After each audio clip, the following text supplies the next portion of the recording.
আপনি কিন্তু শিমুল তুলোর মতো সুন্দর। মানুষ কিভাবে তুলোর মতো সুন্দর হয় সেটা বুঝলাম।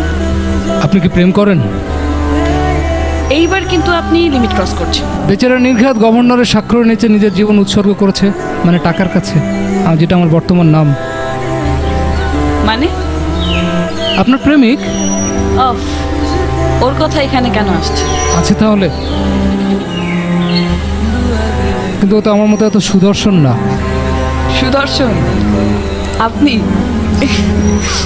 আচ্ছা বুঝলাম, কিন্তু আমার বয়ফ্রেন্ড যে সুদর্শন না সেটা আপনাকে কে বলল? বোঝাই যায় তার দেহে শক্ত মেদের প্রাচীর, ত্বক আয়নার মতো তীব্র, শহরের সবচেয়ে উঁচু দালানগুলো প্রতিফলিত হয় এমন আয়নার মতো তীব্র, ঠোঁটের পাশে শতভাগ কর্পোরেট অহংকার, হৃৎপিণ্ডের পাশে cos theta, sine theta, tan theta, root over, মানে ছোটোখাটো হিসেবের মেশিন। তাহলে জীবনের নিরাপত্তা খোঁজা কি অন্যায়? নিরাপত্তায় যদি শেষ কথা হতো তাহলে মাতৃগর্ভের প্রবল নিরাপত্তার ভিতরেই থেকে যেতাম, এই ধুলোর পৃথিবীতে আর আসতাম না।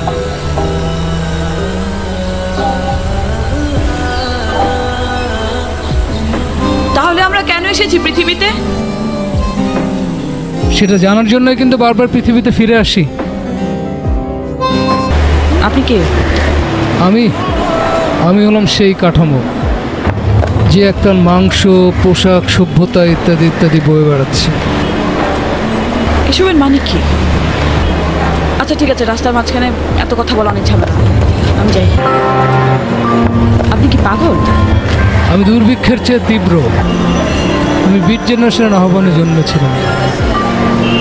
জুরিখে একদল বেয়ারা শিল্পী লাভলতার পত্রিকার পাতায় আলপিনের খোঁচা মারতেই 19 শতকের জীর্ণ কমর থেকে আমি বেরিয়েছি। ভারতবর্ষের অলিতে গলিতে আমার চোখে প্রজন্মের হাহাকার দেখে হাংরি হাংরি বলে গান তুলেছিল একদল উন্মাদ কবি।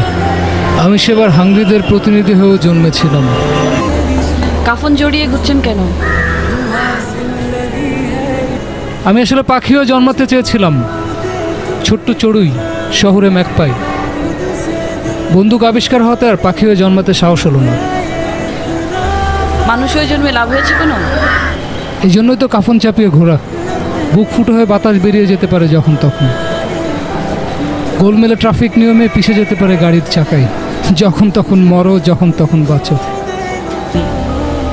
পৃথিবীতে এত বড় প্রজাপতি হয়? তোমার নিষ্পাপ বিস্মিত হাসির জন্য আমি পৃথিবীর সব কিছুকে বড় অথবা ছোট করে দিতে পারি।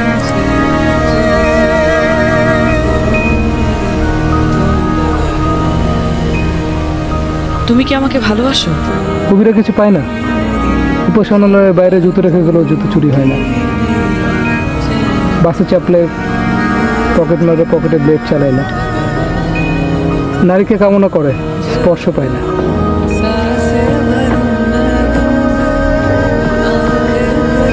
তুমি তো অনেক নরম, শিমুল তুলোর মতো সুন্দর। একটা আপেল গাছের নিচে আমি হাজার হাজার বছর ধরে বসে থেকেছি। আপেল খেয়ে খেয়ে ক্লান্ত হয়েছে পাকস্থলী, কিন্তু নারীর স্পর্শ পাইনি।